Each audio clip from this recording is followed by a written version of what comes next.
आज की बात अब हर शाम सोमवार से शुक्रवार 8:30 बजे से। नरेंद्र मोदी दुनिया के सबसे बड़े लीडर, नरेंद्र मोदी दुनिया के सबसे टफ, सबसे सॉलिड लीडर हैं। यह बात भारतीय जनता पार्टी के किसी नेता ने नहीं कही। ये तमाम बातें दुनिया के सबसे ताकतवर देश अमेरिका के राष्ट्रपति डोनाल्ड ट्रंप कह रहे हैं। 96 घंटों में यह दूसरा मौका है जब अमेरिकी राष्ट्रपति ने प्रधानमंत्री मोदी की इतनी तारीफ की है। ट्रंप ने मोदी को जिनपिंग से भी बड़ा लीडर बताया है। ट्रंप ने यह भी कहा है कि मोदी लगातार 12 सालों से हिंदुस्तान के प्रधानमंत्री हैं, क्योंकि मोदी बहुत सॉलिड हैं। मोदी के लिए कही गई ट्रंप की इन बातों से दो कैंप में जरूर भूचाल आ गया है। एक कैंप मोदी के सियासी विरोधियों का है, जो यह पचा ही नहीं पा रहा कि ट्रंप अचानक से इतना मोदी मोदी क्यों करने लगे हैं। और दूसरा कैंप है पाकिस्तान का, जो ट्रंप की जुबान से मोदी की तारीफ सुन सदमे में चला गया है। और इससे भी बड़ी बात यह कि अब पाकिस्तान में अचानक से राहुल गांधी की धूम मच गई है। पाकिस्तानी टीवी स्टूडियो में राहुल की शान में डिबेट्स हो रही हैं, टेलीविजन शोज बनाए जा रहे हैं। हिंदुस्तान से लेकर पाकिस्तान पर जो शोर मच रहा है, उसकी क्लियर कट पिक्चर इस रिपोर्ट में आपको दिखाते हैं। Modi of India, great guy, great guy, great guy, great guy. Great guy, great leader, very tough guy, very good, very solid. The biggest leader, tough cookie. Narendra Modi के लिए यह दुनिया के सबसे ताकतवर मुल्क के राष्ट्रपति डोनाल्ड ट्रंप के शब्द हैं। Modi of India, great guy. Prime Minister Modi, very solid. He's a very tough guy. I know him very well. He's actually the biggest. Modi's a great leader. Real Modi is a very tough cookie. 96 घंटों में दूसरी बार Trump अचानक इतना मोदी मोदी क्यों करने लगे हैं? मोदी की तारीफें क्यों करने लगे हैं? फ्रांस में हुए G7 समिट के एक हफ्ते बाद दिल्ली में 22 और 23 जून को ऐसा क्या होने वाला है जिसने वॉशिंगटन डीसी में हलचल पैदा कर दी है? और क्या इसलिए भी ट्रंप बार बार मोदी का जिक्र कर रहे हैं? मोदी को दुनिया का ग्रेटेस्ट लीडर, भारत को ताकतवर देशों की श्रेणी में रख रहे हैं।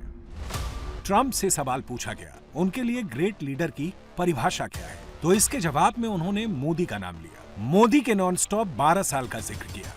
ट्रंप से जब यह सवाल पूछा गया कि उनके लिए ग्रेटेस्ट लीडर कौन है, तो इसके जवाब में उन्होंने मोदी का ही जिक्र किया। मोदी को दुनिया का सबसे रिस्पेक्टेड वर्ल्ड लीडर कहा। Modi of India, great guy. Modi of India, great guy. What's your definition of a great leader? How do you define? Well, you have so many different types of leaders. Yesterday, as an example, I'll mention the name again because pretty great. You know, all my life I've watched India. They just kept changing. Somebody would be there for 6 months and then a year. And then all of a sudden, Prime Minister Modi ends up there. He's been there for more than 12 years, very solid. And he does it through like there's a great calmness, and yet he's not a calm person. He's a very tough guy. I know him very well.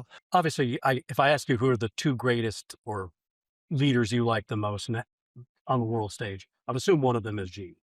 Yeah, I think in terms of leadership, I think that's true. Who's the other? When you think of power and leverage and the ability to execute on that. Well, I think Modi is Modi. very good, yeah. They've had some very good numbers announced. He stays out of wars, which is smart. He's 1.5 billion people. He's actually the biggest. India's actually the biggest. Modi's a great leader, and we do a lot of business with them, but now we do fair business. But Modi's great. Modi in a very different way, just highly respected. I've seen, I know the real Modi is a very tough cookie. अब किसी के भी मन में सवाल आएगा कि जो ट्रंप 1 साल से मुनीर और शरीफ की वाहवाही कर रहे थे, वो अचानक इतना मोदी मोदी क्यों करने लगे हैं?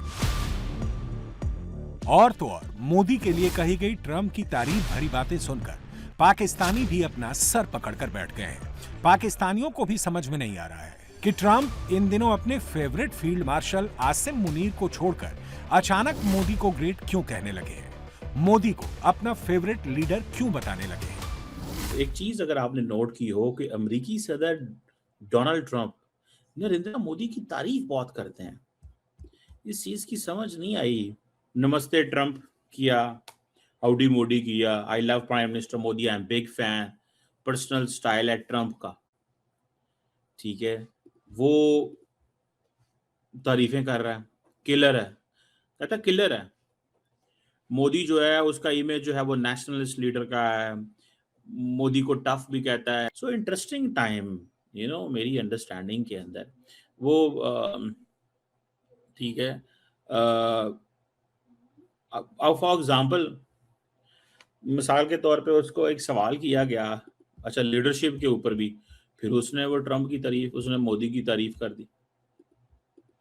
उसने फिर मोदी की तारीफ कर दी जब उसने कहा जी कि मोदी जो है उसने जो बातें की हुई हैं अभी तक, ठीक है, उसने जो टाइम गुजारा है वो बहुत इंपॉर्टेंट है। समझ रहे हैं? ये चीजें जो है वो कह रहे हैं, वो उसको कहता है वो ग्रेटेस्ट लीडर है, वो ग्रेटेस्ट लीडर है।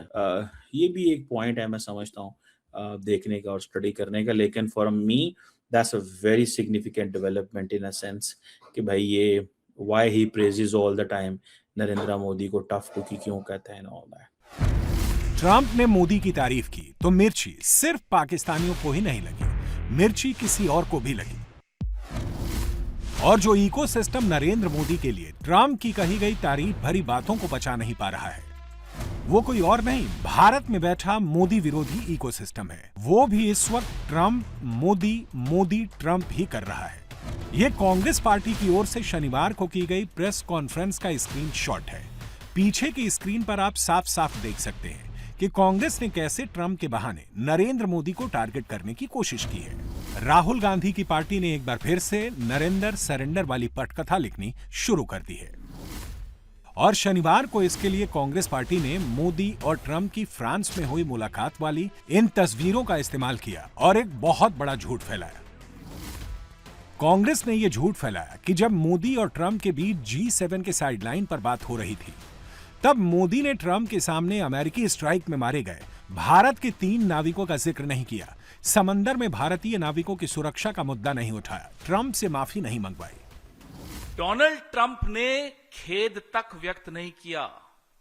President Trump did not regret, forget apologising, regret नहीं किया, खेद व्यक्त नहीं किया। क्यों करेंगे साहब, एजेंट तो दुबक के बैठा हुआ है। भारत अपनी रक्षा करने में सक्षम है, ये बोलने तक की हिम्मत नरेंद्र मोदी नहीं जुटा पाए। अगर वो आवाज उठाई होती, अगर यूं करके बोला होता कि 3 सेलर्स हमारे क्यों मार दिए, तो कहीं तो खेद व्यक्त होता। कांग्रेस का लगाया गया यह आरोप सरासर झूठ है, क्योंकि 17 जून को नरेंद्र मोदी ने ट्रंप के सामने बैठकर भारतीय नाविकों का मुद्दा भी उठाया था, उनकी सुरक्षा की बात भी कही थी और ट्रंप ने अमेरिकी हमले पर खेद भी जताया था। लेकिन मोदी के दुश्मन झूठ फैला रहे हैं, सच छिपा रहे हैं। एक्सेलेंसी, हम हमेशा कहते रहे हैं कि फ्रीडम ऑफ नेविगेशन सुनिश्चित होना चाहिए और इस पर हम सब ने मिलकर के बल देना चाहिए। एक्सेलेंसी, आप जानते हैं कि मैरीटाइम की ट्रेड की दुनिया में भारत के लाखों सी फेरर्स आज दुनिया के अलग अलग समुद्र में अपनी सेवाएं दे रहे हैं, विश्व की प्रगति में बहुत बड़ा योगदान दे रहे हैं और मैं समझता हूं कि उनकी सुरक्षा भी उतना ही महत्वपूर्ण है। मुझे पूरा विश्वास है कि समझौते में सी फेरर की सुरक्षा भी सुनिश्चित होगी और उसको प्राथमिकता मिलेगी। But there is also a tragic loss of lives of Indian sailors recently, sir, in American strikes. Any words of condolences for the grieving families, sir? Yeah, I do. I heard about that. Yeah, I do. I heard about that. Yeah, I do. I heard about that. Congress के इस झूठ की पोल कांग्रेस के ही एक नेता ने भी खोल दी है। वो नेता कोई और नहीं, कांग्रेस के शशि थरूर है। थरूर ने प्रधानमंत्री के रुख का समर्थन किया है, राहुल की टीम के फैलाए एजेंडे को पंक्चर कर दिया है। Modi made his point very clear both in the public meeting of the G7 in Evian and in the private meeting, I understand, with the President. So it's important to convey the message that in wartime, civilian sailors on commercial vessels should not be targets of combat. They're not fighters, they're not soldiers. It shouldn't be done. And that's a message that I think Mr. Modi conveyed. Rahul Gandhi को कोई seriously नहीं लेता, ना उनके खुद के सांसद। अब इससे पहले भी डॉक्टर थरूर ने ऑपरेशन सिंदूर से लेकर बाकी जगहों पर राहुल को कॉन्ट्रडिक्ट किया है। पता नहीं फैमिली फर्स्ट न रखने पर और नेशन फर्स्ट करने पर थरूर जी को कोई फतवा या नोटिस जारी ना हो जाए। पर एक बात स्पष्ट है कि राहुल के साथ ना जनमत है, ना पार्टी है, मतलब जनपद है। पार्टी के लोग भी अभी राहुल गांधी के खिलाफ बोलने लगे हैं, और ना ही संगत है, अलाय पार्टनर्स भी नहीं है। आम आदमी party, DMK, RJD, Samajwadi party, सारे पार्टी जो है वो राहुल गांधी के नेतृत्व को स्वीकारने को तैयार नहीं है। तो राहुल गांधी केवल और केवल रील्स के सहारे है, और रियल लाइफ में तारीफ तो किसी और की हो रही है। सिर्फ एक झूठ नहीं, कांग्रेस पार्टी तो अब खुल्लम खुल्ला झूठ का पिटारा लेकर बैठ गई है। कांग्रेस की टाइमलाइन पर इन दिनों एक्सीलेंसी वाला एक ऐसा ही नैरेटिव घूम रहा है। कांग्रेस ये माहौल बना रही है कि जब मोदी और ट्रंप की मुलाकात हुई तो नरेंद्र मोदी एक्सीलेंसी एक्सीलेंसी करते हुए ट्रंप के आगे नतमस्तक हो गए। एक्सीलेंसी एक्सीलेंसी एक्सीलेंसी एक्सीलेंसी, ये एक्सीलेंसी कौन होता है साहब? खैर, लग ही नहीं रहा था कि 150 करोड़ नागरिकों का प्रतिनिधि बात कर रहा हो किसी राष्ट्राध्यक्ष से। ऐसा लग रहा था कि एक कंपनी का एजेंट अपने मालिक से बात कर रहा था। हमने देखा इंदिरा जी को, हमने देखा राजीव जी को, हमने देखा नरसिम्हा राव जी को, हमने देखा अटल बिहारी वाजपेयी जी को, हमने देखा डॉक्टर मनमोहन सिंह को। हमने किसी को ऐसे झुकते हुए नहीं देखा, ऐसे सरेंडर करते हुए नहीं देखा, ऐसा कॉम्प्रोमाइज करते हुए नहीं देखा। हाँ, नरेंद्र मोदी ने ट्रंप को संबोधित करते हुए एक्सीलेंसी कहा, मगर क्या मोदी भारत के इकलौते ऐसे प्रधानमंत्री हैं जिन्होंने किसी दूसरे देश के राष्ट्राध्यक्ष को एक्सीलेंसी कहकर संबोधित किया? जवाब है नहीं। लगता है कांग्रेस पार्टी ने खुद अपनी टाइमलाइन चेक नहीं की। लगता है कांग्रेस के नेताओं ने राहुल गांधी की टाइमलाइन चेक नहीं की।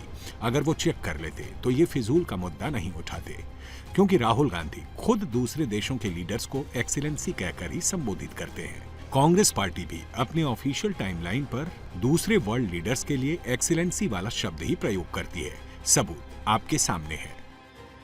कांग्रेस ये शोर मचा रही है कि मोदी दूसरे देश के राष्ट्राध्यक्ष को एक्सीलेंसी कहकर संबोधित करने वाले पहले प्रधानमंत्री हैं। कांग्रेस के किसी पीएम ने एक्सीलेंसी शब्द का प्रयोग नहीं किया। लगता है कांग्रेस के नेताओं ने अपना होमवर्क ठीक से नहीं किया, क्योंकि खुद उन्हीं के पूर्व पीएम मनमोहन सिंह, ओबामा सहित कई दूसरे देशों के राष्ट्राध्यक्षों के सम्मान में एक्सीलेंसी शब्द का प्रयोग कर चुके हैं। अब ऐसे में कांग्रेस से सवाल तो पूछे जाएंगे कि क्या मनमोहन सिंह भी विदेशी लीडर्स के सामने नतमस्तक हो जाया करते थे? India and Russia was signed during Your Excellency's first visit to India, that a very warm welcome awaits Your Excellency. President Barack Obama, Your Excellency, President Barack Obama. यानी जो कांग्रेसी नेता नरेंद्र मोदी को घेरने चले थे, वो खुद ब खुद अपने बिछाए जाल में फंसते चले गए, अपनी खुद की पोल खोल बैठे। अब सवाल है कि राहुल गांधी और उनकी पार्टी मोदी के लिए ट्रंप की जुबान से निकले तारीफ भरे शब्दों को पचा क्यों नहीं पा रही है? नरेंद्र मोदी की बढ़ती लोकप्रियता कांग्रेस से बर्दाश्त क्यों नहीं हो पा रही है? मोदी की लीडरशिप में दुनिया में बढ़ती भारत की साख को विरोधी स्वीकार क्यों नहीं कर पा रहे हैं? इसकी वजह कुछ और नहीं, बस यही है कि कांग्रेस पार्टी पिछले 12 सालों से सत्ता से बाहर है और उसे ये बर्दाश्त नहीं हो रहा। एक चाय वाला इतने लंबे समय तक देश का प्रधानमंत्री कैसे बना रह गया? बंगाल से लेकर बिहार तक, यूपी से लेकर महाराष्ट्र तक, दिल्ली से लेकर ओडिशा तक, देश के कोने कोने में कमल कैसे खिल गया? मोदी के दुश्मनों को इसी बात की खींच है। और ये खींच क्यों है? आज इसका जवाब मोदी और शाह दोनों ने दे दिया है। जब पूरे बंगाल को भारत से अलग करने की साजिश हो रही थी, तब अलग पश्चिम बंगाल बनाकर उन मंसूबों को कामयाब नहीं होने दिया गया। आज की पीढ़ी को हमें बार बार पश्चिम बंग दिवस की अहमियत बताने की जरूरत है। उस दौरान क्या हो रहा था, ये युवा पीढ़ी को जानना जरूरी है। जब पूरे बंगाल को पाकिस्तान का हिस्सा बनाए जाने की कोशिशें हो रही थी, तो कांग्रेस उन षड्यंत्रकारियों के सामने घुटने टेके पड़ी थी। और यही वो समय था जब डॉक्टर श्यामा प्रसाद मुखर्जी ने उसके खिलाफ आवाज उठाई। बंगाल की जिस आवाज को मजहबी एजेंडों से दबाया जा रहा था, इस जन आंदोलन से वो स्वर फिर से मुखर हो उठे। इसी का नतीजा था भारत विरोधी लोगों को ये पता चल गया पूरे बंगाल को भारत से तोड़ना नामुमकिन होगा। बंगाल को लावारिस छोड़ना चाहती थी। विभाजन के बाद उसने बचे हुए पश्चिम बंगाल में भी तुष्टीकरण के खेल खेलने शुरू कर दिए। पश्चिम बंगाल के इस इतिहास को दबाया गया। पहले कांग्रेस, फिर लेफ्ट, फिर टीएमसी, दशकों तक पश्चिम बंगाल को सहेजने और संवारने की जगह इसे अवैध घुसपैठियों का अड्डा बनने दिया गया। अब इतिहास की वो गलतियां दोहराई नहीं जाएगी। अब पश्चिम बंग दिवस से प्रेरणा लेकर नया इतिहास रचा जाएगा।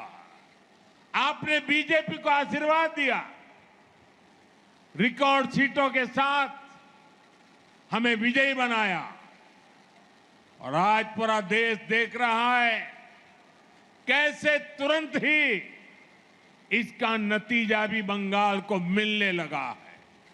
आपका एक वोट, एक चुनाव कितना कुछ परिवर्तन कर सकता है, ये बंगाल में साफ साफ नजर आ रहा है। बंगाल की हवा में अब एक नई ताजगी है।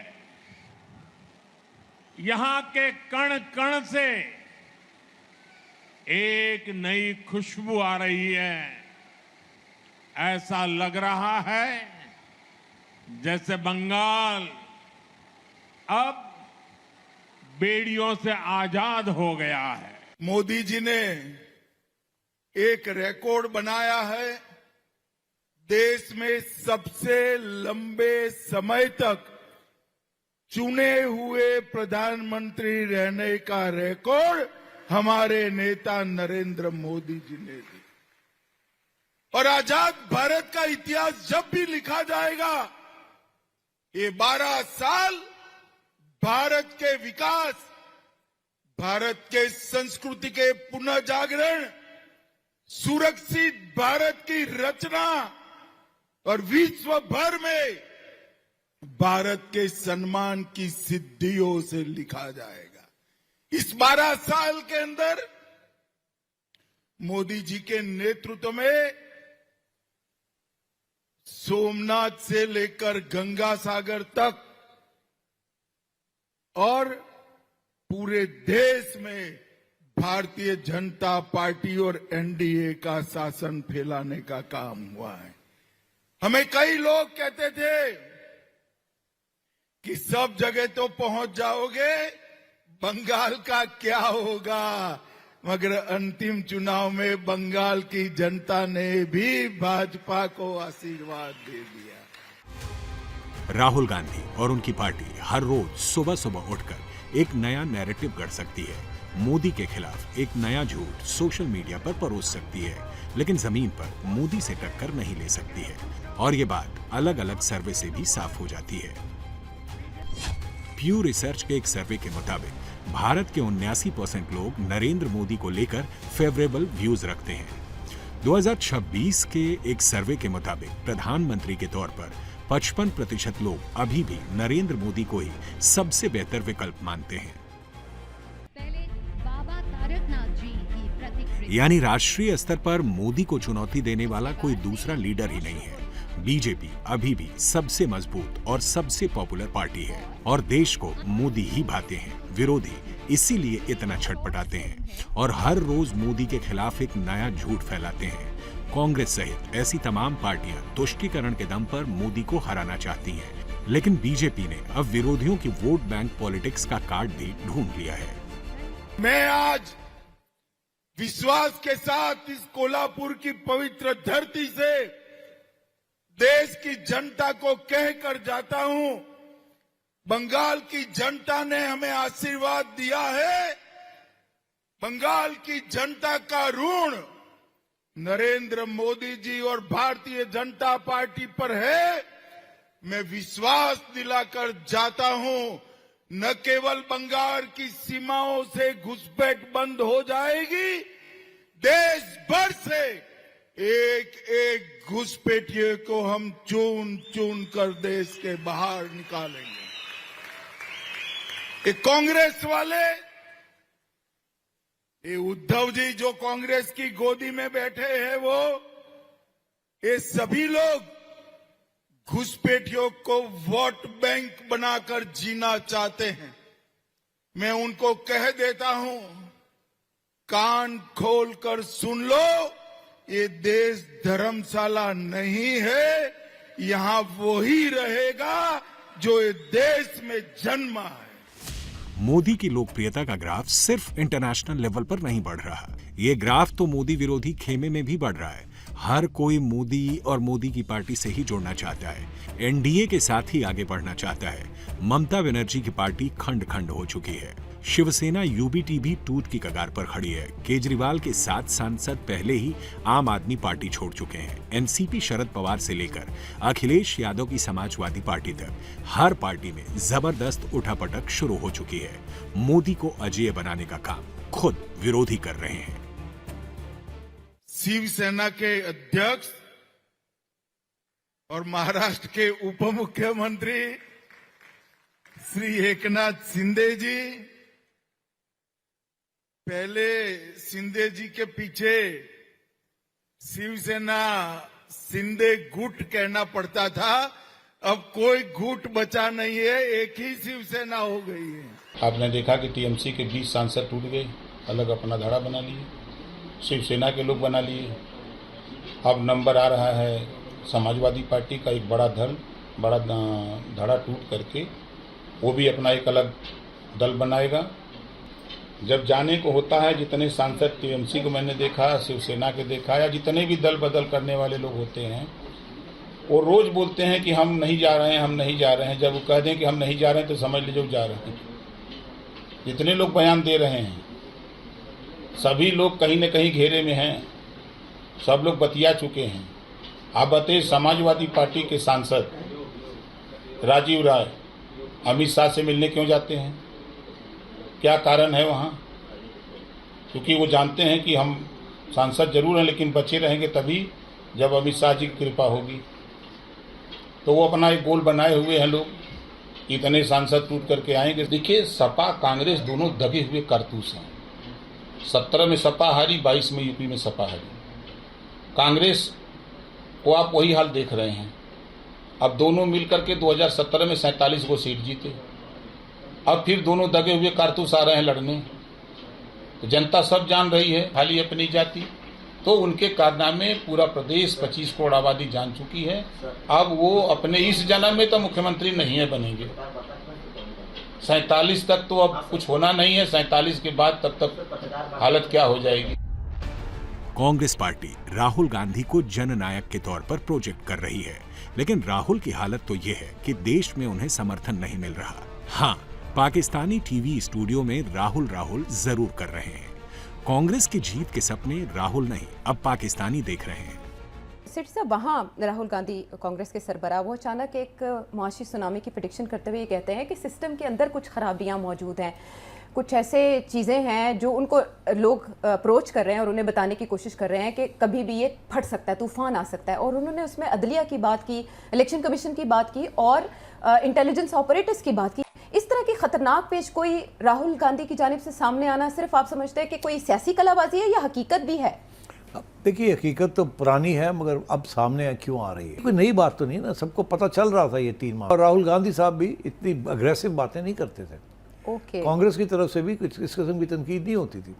और अभी तो हाल ही में ये बंगाल जीते हैं, उसके बाद तो बीजेपी और भी मजबूत लग रही थी।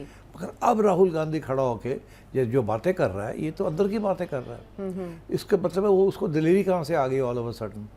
उसका ये ख्याल है कि अब लोग शायद उसकी बात सुनने के लिए तैयार होंगे। ये हिल गया इंडिया। इंडिया के अंदर ऑपोजिशन हिल गई, समझी, उनको समझ आ गई कि ओहो बाहर तो इतना कुछ हो रहा है और हम जो हैं बिल्कुल we are not in a position to do anything. तो इसलिए मैं समझता हूँ कि अब ये बात चलेगी। मैं देख रहा हूँ कि अब दिन ब दिन नए एनालिसिस आने शुरू हो गए हैं, तज्ज़िये आने शुरू हो गए हैं कि और तज्ज़िये जो है फोकस कर रहे हैं कि नरेंद्र मोदी का जो एजेंडा है कि मैं ये दूंगा, ये दूंगा, ये दूंगा, ये दूंगा, ऑल ओवर सडन उस स्टेज पे जबकि बीजेपी ने बंगाल जीता है और वंस और नई फतह की है और लोगों ने इसको एक्सपोज करना शुरू कर दिया, इंटेलेक्चुअल्स ने एंड पार्टीज ने, और कोई जवाब नहीं है नरेंद्र मोदी के पास। So I think this is what's happening. इसीलिए राहुल गांधी ने ये बातें करनी शुरू कर दी। यानी नरेंद्र मोदी को जिताने का काम अब उनके सियासी दुश्मन ही कर रहे हैं। ट्रंप मोदी को दुनिया का सबसे बड़ा लीडर बता रहे हैं। मोदी पाकिस्तान के लिए फियर नंबर 1 है। रही बात भारत की, तो यहाँ मोदी के सियासी विरोधियों का राहुल गांधी के आने वाले कई सालों का कोई फ्यूचर नहीं है।